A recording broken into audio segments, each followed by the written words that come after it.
ഇബ്രാഹിം നബി പ്രാർത്ഥിച്ചതായി ഖുർആനിൽ നേരത്തെ പറഞ്ഞ ആയത്ത് തന്നെ കാണാം.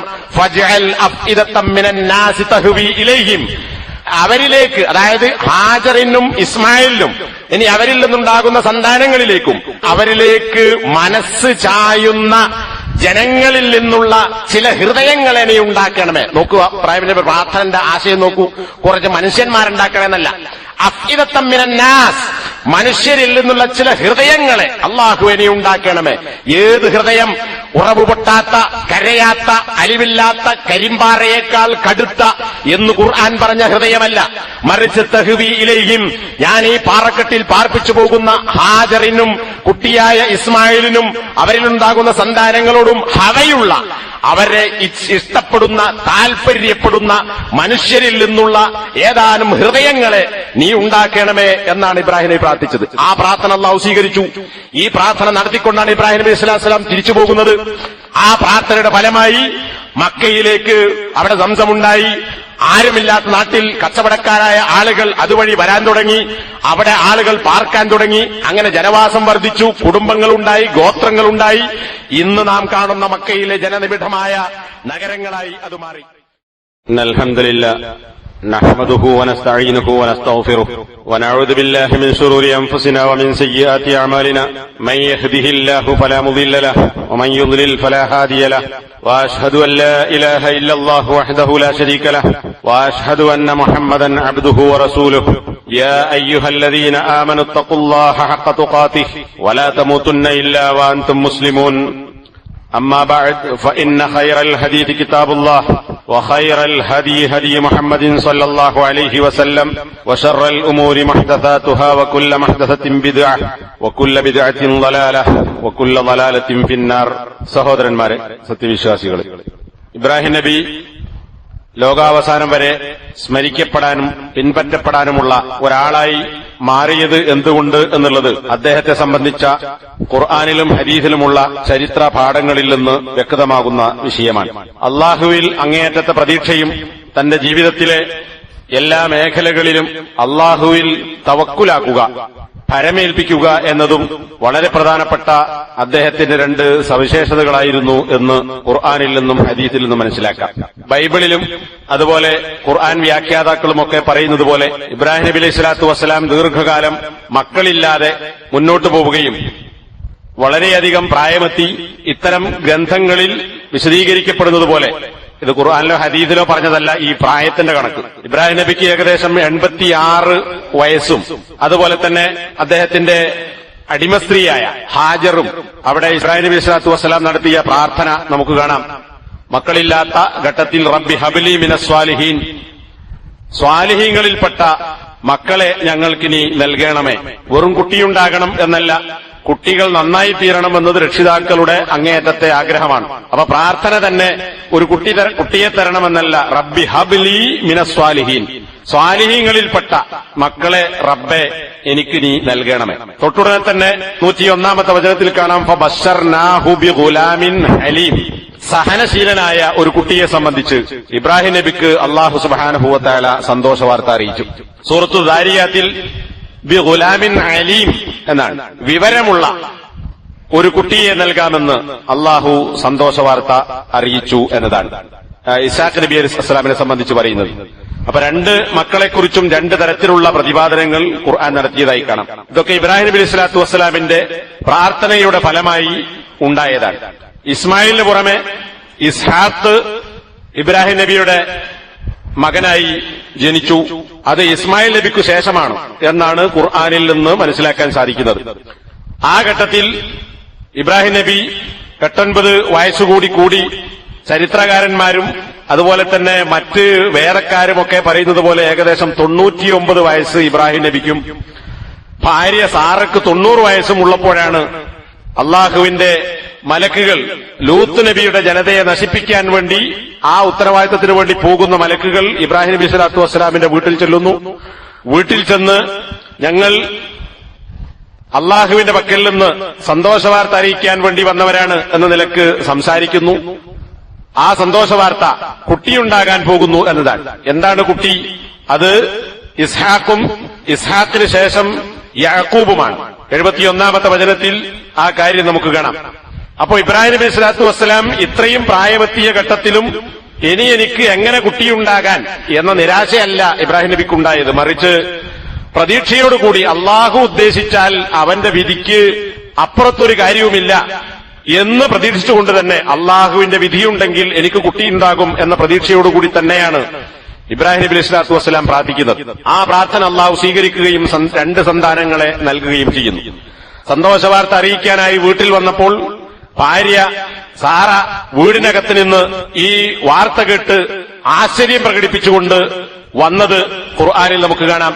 യാ വൈലത്തന അലിദു വ അന അജൂസ്, ഞാനൊരു കിഴവി, അജൂസ് എന്നാൽ അങ്ങേയറ്റം പ്രായമെത്തിയ ഞാനൊരു കിഴവിയായിരിക്കെ ഞാൻ പ്രസവിക്കുകയോ, ഞങ്ങളുടെ നാശമേ. വഹാദ ബൈലി ഷെയ്ഖ, എന്റെ പുതിയാപ്പിളയാകട്ടെ ഷെയ്ഖാണ്, വയസ്സനായിട്ടുണ്ട്. ഇന്നഹാദാല ഷെയ്ഉൻ അജീബ്, ഇത് ആശ്ചര്യകരമായ ഒരു കാര്യം തന്നെ. എന്ന് പറഞ്ഞാൽ ഈ വയസ്സനും വയസ്സത്തിയുമായ എനിക്കും എന്റെ ഭർത്താവിനും എങ്ങനെ കുട്ടിയുണ്ടാകും, ഞാനെങ്ങനെ പ്രസവിക്കാനാണ്. ഇതേപോലെ സൂറത്തു ദാരിയാത്തിൽ കാണാം, അദ്ദേഹത്തിന്റെ അതായത് മലക്കുകൾ വന്ന് സന്തോഷവാർത്ത അറിയിച്ചപ്പോൾ ഇബ്രാഹീമിന്റെ ഭാര്യ വന്നു ഫീ സ്വറത്തിൻ ഫസക്കത്ത് വജ്ഹഹ, മുഖത്തടിച്ച് വലിയൊരു ശബ്ദമുണ്ടാക്കിക്കൊണ്ട് എന്താണിത്, ഇനി പ്രസവിക്കുകയോ എന്ന അർത്ഥത്തിൽ ഞാൻ വയസ്സെത്തിയാണ് എന്ന് പറഞ്ഞുകൊണ്ടാണ് സാറ മലക്കുകളുടെ ഈ സന്തോഷ വാർത്തയെ എതിരേറ്റത്. അപ്പൊ ഈ 2 സൂറത്തുകളിൽ സൂറത്ത് ഹൂദിലും സൂറത്തു ദാരിയാത്തിലും ഈ കാര്യം നമുക്ക് കാണാൻ സാധിക്കും. ഭാര്യയ്ക്ക് അത് അങ്ങനെ തന്നെ ഒറ്റയടിക്ക് ഉൾക്കൊള്ളാൻ സാധിച്ചില്ല. അപ്പോൾ മലക്കുകളുടെ ചോദ്യം അത്തഅജബീന മിൻ അംരില്ലാഹ്, അള്ളാഹുവിന്റെ കാരുണ്യത്തെക്കുറിച്ച് നീ ആശ്ചര്യപ്പെടുകയാണോ? റഹ്മത്തുള്ളാഹി വബറകാതുഹു അലൈക്കും അഹ്ലൽ ബൈത്ത്, വീട്ടുകാരെ നിങ്ങൾക്ക് അള്ളാഹുവിന്റെ ബറക്കത്തുകളും അള്ളാഹുവിന്റെ റഹ്മത്തുമുണ്ട്. അള്ളാഹു സ്തുതിക്കർഹനും അതുപോലെ തന്നെ മഹാനുമാകുന്നു എന്ന് മറുപടി നൽകുകയും ചെയ്തു. പക്ഷേ ഇബ്രാഹിം നബി അലൈഹി സ്വലാത്തു വസ്സലാം അദ്ദേഹത്തിന് സംശയമുണ്ടായില്ല. മലക്കുകൾ സന്തോഷ വാർത്ത അറിയിച്ചതിന് ആശ്ചര്യത്തോടുകൂടി കണ്ടില്ല. മറിച്ച് അള്ളാഹു ഉദ്ദേശിച്ചാൽ വയസ്സനായ എനിക്കും വയസ്സത്തിയായ ഭാര്യയ്ക്കും കുട്ടിയുണ്ടാകും, അത് അള്ളാഹുവിന്റെ തീരുമാനമാണ് എന്ന അദ്ദേഹത്തിന്റെ പ്രതീക്ഷ അനുസരിച്ച് പ്രാർത്ഥിച്ചതുകൊണ്ട് തന്നെ ആശ്ചര്യം ഇബ്രാഹിം നബിയിൽ ഉണ്ടായില്ല എന്ന് നമുക്ക് കാണാൻ സാധിക്കും. അപ്പൊ ഇവിടെ അള്ളാഹുവിൽ അങ്ങേയറ്റത്തെ പ്രതീക്ഷയാണ് ഇബ്രാഹിം നബിക്ക് ഉണ്ടായത്. ഇന്ന് നമുക്ക് കാണാം, കല്യാണം കഴിച്ച് കുറെ കാലമായി മക്കളില്ലാത്ത ആളുകൾ നിരാശരായി ജീവിക്കുന്നു.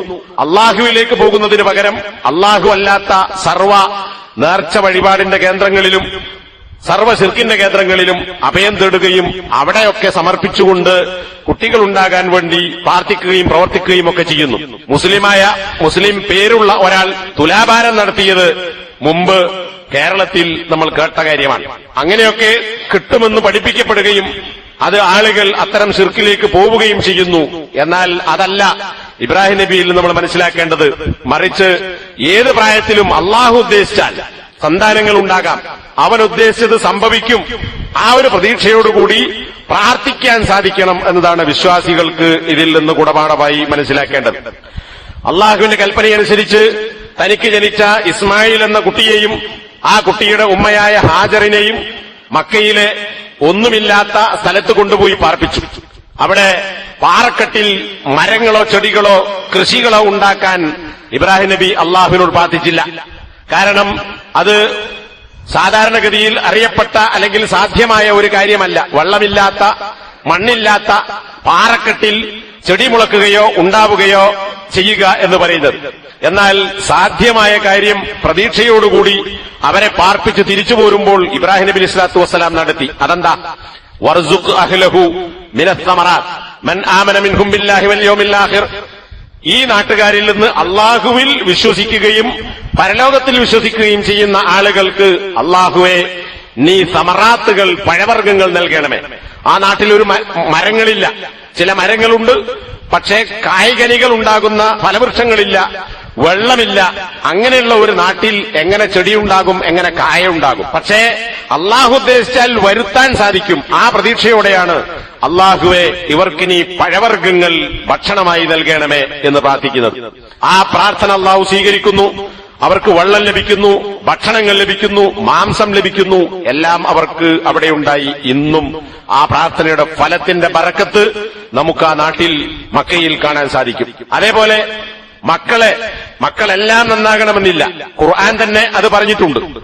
മക്കളുടെ കൂട്ടത്തിൽ നല്ലവരും ചീത്തയും ഉണ്ടാകും. സൂറത്ത് ഇബ്രാഹിമിലെ 41-ാമത്തെ വചനം, അതുപോലെ തന്നെ മറ്റു ചില ആയത്തുകളിൽ സൂറത്ത് സാഫാത്തിലെ 113-ാമത്തെ വചനത്തിൽ വമിൻ ദുർരിയത്തിഹിമ മുഹ്സിനുൻ വമാലിമുൻ ലിനഫ്സിഹി മുബീൻ, അവരുടെ സന്താനങ്ങളിൽ മുഹ്സിനുണ്ടാകും, നല്ലവനുണ്ടാകും, തന്നോട് തന്നെ വ്യക്തമായ അക്രമം ചെയ്യുന്നവനുമുണ്ടാകും. തന്നോട് അക്രമം ചെയ്യുക എന്നാൽ അള്ളാഹുവിന്റെ കൽപ്പന ലംഘിക്കുക, അവനെ ധിക്കരിക്കുക, അത് അള്ളാഹുവിനോട് എതിര് കാണിക്കലാണ്, അത് സ്വന്തത്തോട് ചെയ്യുന്ന അക്രമവുമാണ്. കാരണം അതിന്റെ ശിക്ഷ അവനേൽക്കേണ്ടി വരും. ഈ യാഥാർത്ഥ്യം അറിയാവുന്നതുകൊണ്ട് സാധ്യമായ കാര്യം ഇബ്രാഹിം നബി പ്രാർത്ഥിക്കുന്നു, സാധ്യമല്ലാത്തത് പ്രാർത്ഥിച്ചില്ല. കാരണം പ്രതീക്ഷയാണ്. എന്താണ്? അള്ളാഹു പറഞ്ഞു, നിന്നെ ഞാൻ ഇമാമാക്കി നിശ്ചയിക്കാൻ പോകുന്നു. അപ്പൊ ഇബ്രാഹിമിന്റെ പ്രാർത്ഥന വമിൻ ദുർരിയത്തി, എന്റെ മക്കളെ എല്ലാം അങ്ങനെയാക്കണം എന്ന് പ്രാർത്ഥിച്ചില്ല. മറിച്ച് എന്റെ മക്കളിൽ നിന്നും ഇമാമുകളെ നീ ഉണ്ടാക്കണമേ. സൂറത്ത് ഇബ്രാഹിമിലെ 40-ാമത്തെ വചനത്തിൽ റബ്ബി ജഅൽനി മുഖീമസ്സലാത്ത്, എന്നെ നമസ്കാരം നിലനിർത്തുന്നവനാക്കണമേ. വമിൻ ദുർരിയത്തി, എന്റെ മക്കളിൽ നിന്നും. അവിടെ നോക്കൂ, എന്റെ മക്കളെ എന്ന് പറഞ്ഞില്ല. കാരണം ഇബ്രാഹിം നബിന്റെ സന്താന പരമ്പരയിൽ ലോകാവസാനം വരെ ഉണ്ടാകുന്ന സന്താനങ്ങളെല്ലാം എല്ലാവരും വിശ്വാസിയാകണമെന്നില്ല, എല്ലാവരും നമസ്കരിക്കുന്നവരാകണമെന്നില്ല. അതുകൊണ്ട് തന്നെ ഇബ്രാഹിം നബി എന്നെ മുഖീമുസ്സലാത്താക്കണം, എന്റെ സന്താന പരമ്പരകളിൽ നിന്നും അവരിൽപ്പെട്ടവരെയും എന്ന് ഇബ്രാഹിം നബി അലൈഹി സ്വലാത്തു വസ്സലാം പ്രാർത്ഥിക്കുകയും റബ്ബെ പ്രാർത്ഥന നീ സ്വീകരിക്കണമേ എന്ന് അള്ളാഹുവിനോട് പ്രാർത്ഥന സ്വീകരിക്കാൻ വേണ്ടി വീണ്ടും ആവശ്യപ്പെടുകയും ചെയ്യുന്നു. അതുപോലെ മാതാപിതാക്കൾക്ക് വേണ്ടി പ്രാർത്ഥിച്ചതും അതിൽ നിന്ന് പിന്മാറിയതും നാം മനസ്സിലാക്കുകയുണ്ടായി. ആ ആയത്തിൽ തന്നെ സൂറത്ത് ഇബ്രാഹിമിലെ 41-ാമത്തെ വചനത്തിൽ കാണാം, വലിൽ മുഅ്മിനീന, സത്യവിശ്വാസികൾക്കും. ഇബ്രാഹിം നബി പ്രാർത്ഥിക്കുന്നത് എന്റെ മക്കളിൽ നിന്നുള്ള എല്ലാവർക്കുമെന്നോ ലോകത്തുള്ള എല്ലാ മനുഷ്യർക്കുമെന്നോ അല്ല, മറിച്ച് വിശ്വാസികളായ ആളുകൾക്ക് യൗമ യഖൂമുൽ ഹിസാബ്, വിചാരണ നിലവിൽ വരുന്ന ദിവസത്തിൽ, അതായത് പരലോകത്ത് അവർക്ക് നീ പുറത്തു കൊടുക്കണമേ.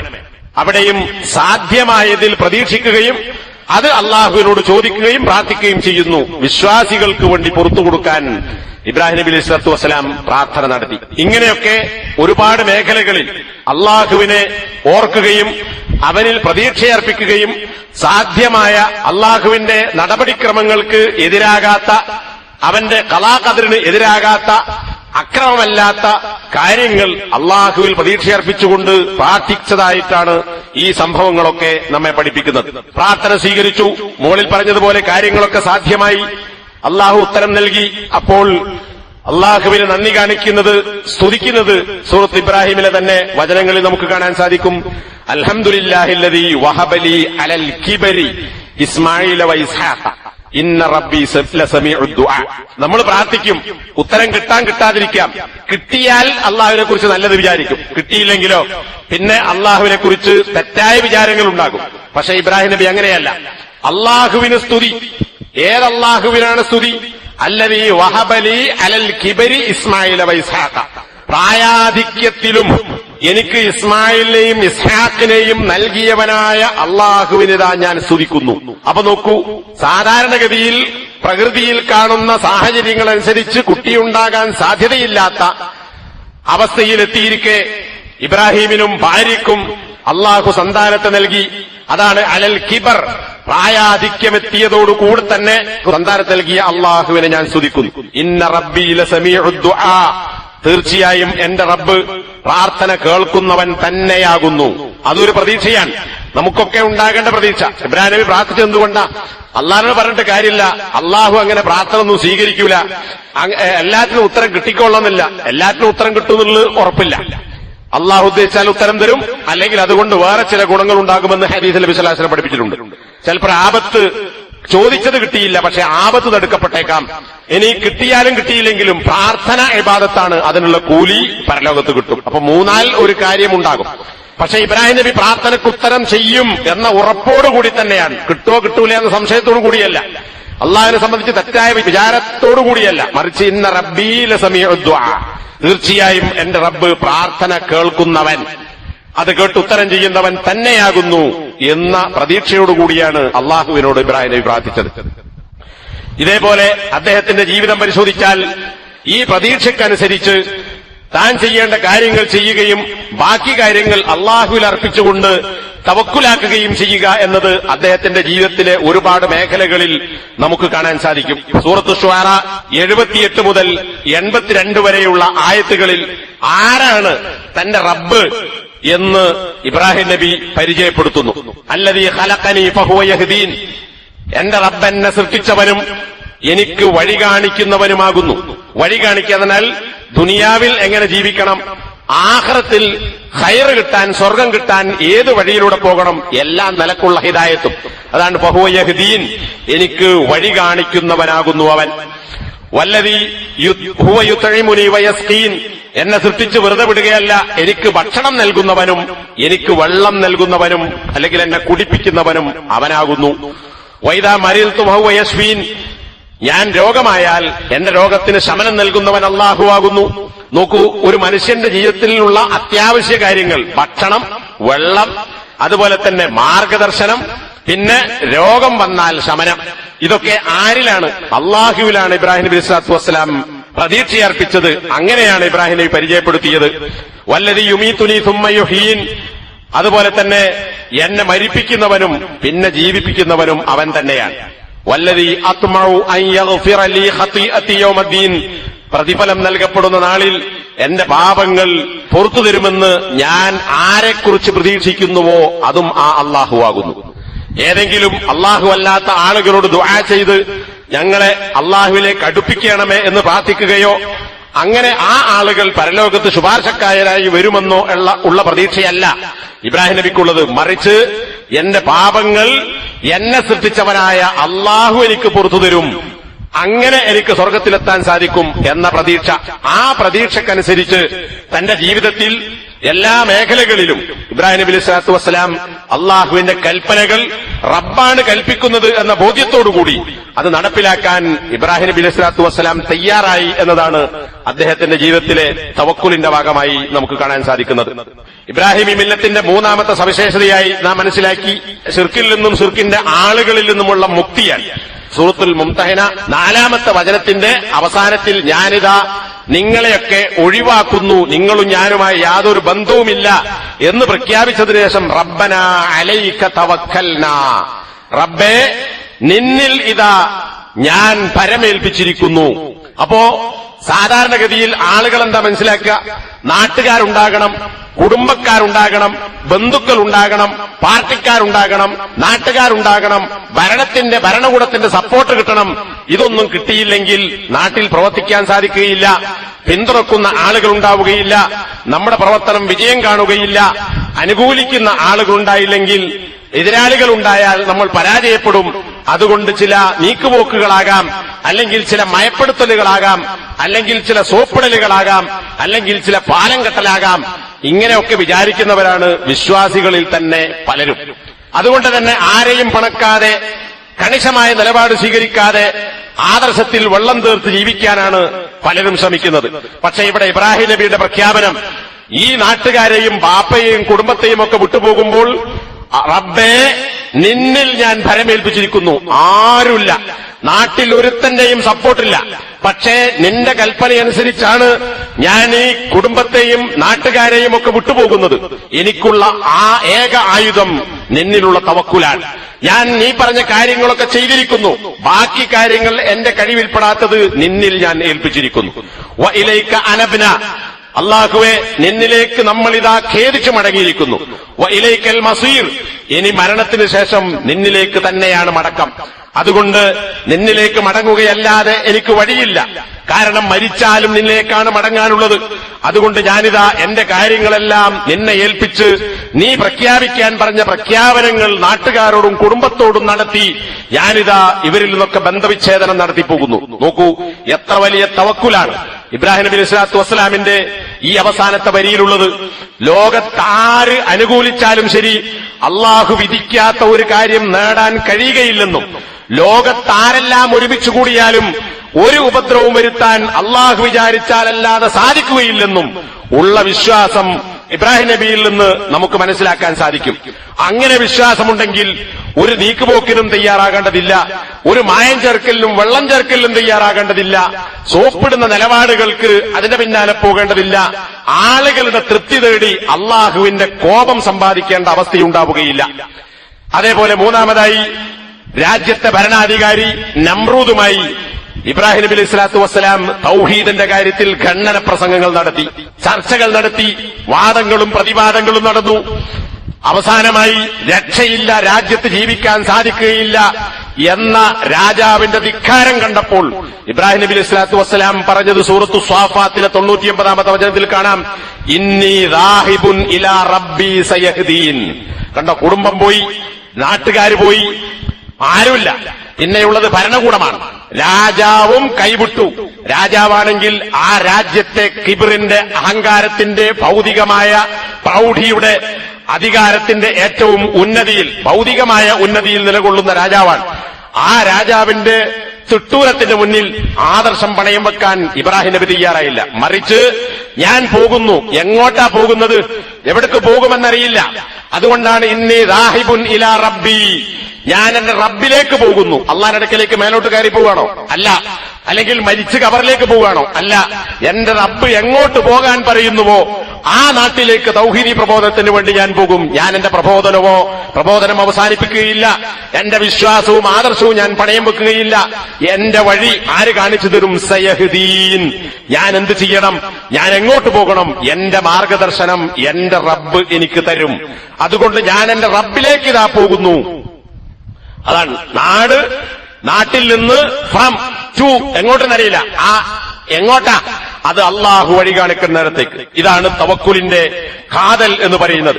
നാട്ടുകാരെ എതിർത്തു, അവരുടെ അമ്പലങ്ങളിൽ കയറി വിഗ്രഹങ്ങളെ തച്ചുടച്ചു.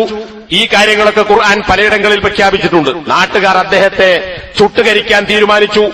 ആളുകൾ അദ്ദേഹത്തെ ചുട്ടുകരിക്കാൻ വിറകുകൾ നേർച്ചയാക്കി സംഭാവന ചെയ്തു. കാരണം എന്താ? വലിയൊരു പുണ്യാണ്.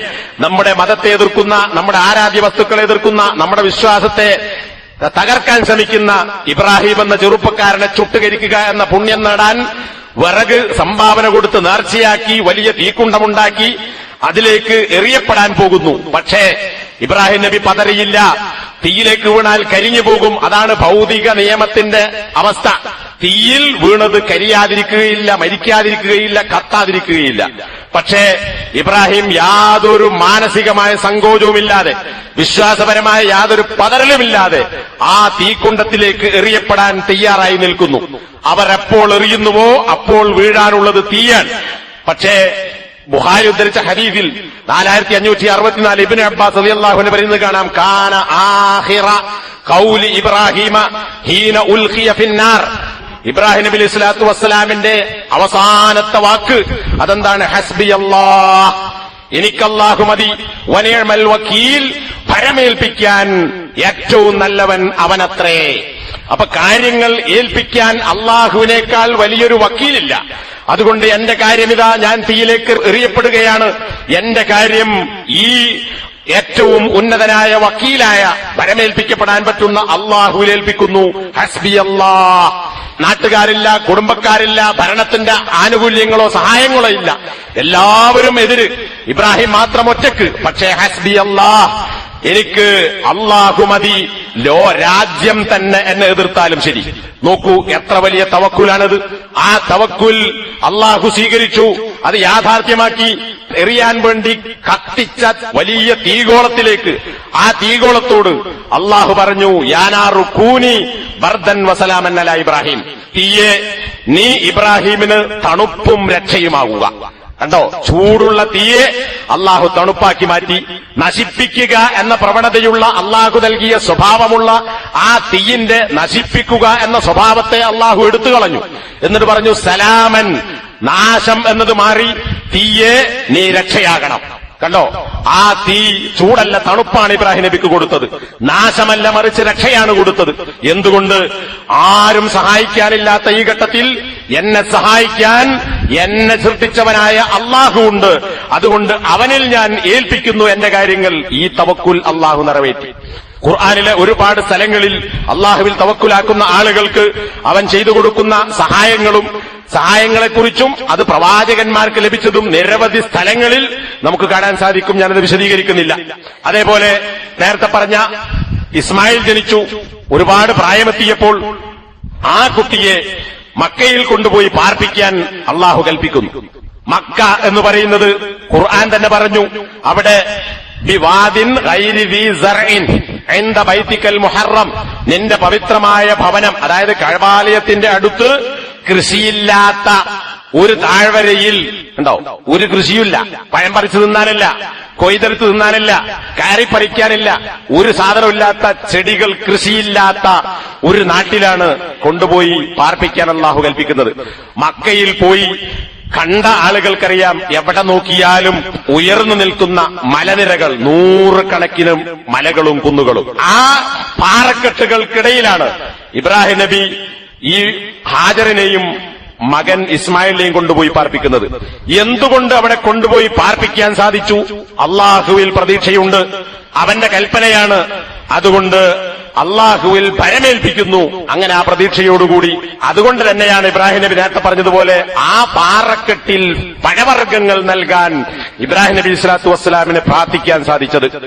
ആ നാട്ടിൽ മനുഷ്യരില്ല, ആരുമില്ല, മനുഷ്യവാസമില്ലാത്ത പ്രദേശമാണ് മക്ക. അത് ഹദീസിൽ കാണാൻ സാധിക്കും. അവിടെ ആരുമില്ലാത്ത ഒരു പ്രദേശമാണ്. അവിടെയാണ് ഇബ്രാഹിം നബി സ്വല്ലല്ലാഹു അലൈഹി വസല്ലം കൊണ്ടുപോയി പാർപ്പിച്ചത്. പക്ഷേ ഇബ്രാഹിം നബി പ്രാർത്ഥിച്ചതായി ഖുർആനിൽ നേരത്തെ പറഞ്ഞ ആയത്ത് തന്നെ കാണാം, ഫജ്അൽ അഫ്ഇദത്തം മിനൻ നാസി തഹ്വി ഇലൈഹിം, അവരിലേക്ക്, അതായത് ഹാജറിനും ഇസ്മായിലിനും ഇനി അവരിൽ നിന്നുണ്ടാകുന്ന സന്താനങ്ങളിലേക്കും അവരിലേക്ക് മനസ്സ് ചായുന്ന ജനങ്ങളിൽ നിന്നുള്ള ചില ഹൃദയങ്ങളെ നീ ഉണ്ടാക്കണമേ. നോക്കുക, ഇബ്രാഹിം പ്രാർത്ഥനന്റെ ആശയം നോക്കൂ. കുറച്ച് മനുഷ്യന്മാരുണ്ടാക്കണമെന്നല്ല, അഫ്ഇദത്തം മിനൻ നാസ്, മനുഷ്യരിൽ നിന്നുള്ള ചില ഹൃദയങ്ങളെ അല്ലാഹുവേ നീ ഉണ്ടാക്കണമേ. ഏത് ഹൃദയം? ഉറവ് പൊട്ടാത്ത, കരയാത്ത, അലിവില്ലാത്ത, കരിമ്പാറയേക്കാൾ കടുത്ത എന്ന് ഖുർആൻ പറഞ്ഞ ഹൃദയമല്ല, മറിച്ച് തഹ്വി ഇലൈഹിം, ഞാൻ ഈ പാറക്കെട്ടിൽ പാർപ്പിച്ചു പോകുന്ന ഹാജറിനും കുട്ടിയായ ഇസ്മായിലിനും അവരിലുണ്ടാകുന്ന സന്താനങ്ങളോടും ഹവയുള്ള, അവരെ ഇഷ്ടപ്പെടുന്ന, താൽപര്യപ്പെടുന്ന മനുഷ്യരിൽ നിന്നുള്ള ഏതാനും ഹൃദയങ്ങളെ നീ ഉണ്ടാക്കണമേ എന്നാണ് ഇബ്രാഹിം നബി പ്രാർത്ഥിച്ചത്. ആ പ്രാർത്ഥന അല്ലാഹു സ്വീകരിച്ചു. ഈ പ്രാർത്ഥന നടത്തിക്കൊണ്ടാണ് ഇബ്രാഹിം നബി സ്വല്ലല്ലാഹു അലൈഹി വസല്ലം തിരിച്ചു പോകുന്നത്. ആ പ്രാർത്ഥനയുടെ ഫലമായി മക്കയിലേക്ക് അവിടെ സംസമുണ്ടായി. ആരുമില്ലാത്ത നാട്ടിൽ കച്ചവടക്കാരായ ആളുകൾ അതുവഴി വരാൻ തുടങ്ങി. അവിടെ ആളുകൾ പാർക്കാൻ തുടങ്ങി. അങ്ങനെ ജനവാസം വർദ്ധിച്ചു, കുടുംബങ്ങളുണ്ടായി, ഗോത്രങ്ങളുണ്ടായി. ഇന്ന് നാം കാണുന്ന മക്കയിലെ ജനനിബിഡമായ നഗരങ്ങളായി അത് മാറി. ഇബ്നു അബ്ബാസ് റളിയല്ലാഹു അൻഹു ഇബ്രാഹിം നബി സ്വല്ലല്ലാഹു അലൈഹി വസല്ലം മക്കയിൽ വന്ന് ആ മനുഷ്യരില്ലാത്ത, ചെടികളില്ലാത്ത പാറക്കെട്ടുകളിൽ പാർപ്പിച്ചു പോകുന്ന രംഗം ഹദീസുകളിൽ വിശദീകരിച്ച് നമുക്ക് കാണാം. ഇമാം ബുഖാരി റിപ്പോർട്ട് ചെയ്തിട്ടുള്ള ഹദീസിൽ നമുക്ക് കാണാം, ഇബ്രാഹിം നബി അവിടെ പാർപ്പിച്ച് മകനെയും ഇസ്മായിലിനെയും, മകൻ എന്നാൽ മുല കുടിക്കുന്ന കുട്ടിയാണ്, വഹിയ തുർളിഉഹു, ഹാജർ ആ കുട്ടിക്ക് പാല് കൊടുക്കുന്നു. അപ്പൊ മുല കുടിക്കുന്ന പ്രായത്തിലാണ് കൊണ്ടുപോയി വെച്ചത്. എവിടെ? അവിടെ ഒരു വലിയ മരമുണ്ട്. ആ മരത്തിന്റെ അടുക്കൽ സംസം, ഇന്ന് സംസമുള്ളതിന്റെ മേൽഭാഗത്ത്, പള്ളിയുടെ മേൽഭാഗത്തായി എന്ന് പറഞ്ഞാൽ അന്ന് കഅബാലയത്തിന്റെ അടിത്തറയുണ്ട്, സംസം പിന്നെ ഉണ്ടായതാണ്. അപ്പൊ ഹദീസ് പറയുമ്പോ ഇപ്പോഴുള്ള സാഹചര്യത്തിലാണ് ഇതിന്റെയൊക്കെ മേലെ ഭാഗത്ത് കൊണ്ടുപോയി പാർപ്പിച്ചു. മക്കയിൽ അന്ന് ഒരുത്തനുമില്ല, അവിടെ വെള്ളമില്ല. അവിടെ രണ്ടുപേരെയും വെച്ചു. എന്താണ് അവർക്ക് കൊടുത്തത്? ഒരു തോൽപാത്രം. ഒരു തോൽപാത്രത്തിൽ ഏതാനും കാരക്കകളും ഒരു വെള്ളപ്പാത്രത്തിൽ കുറച്ചു വെള്ളവും.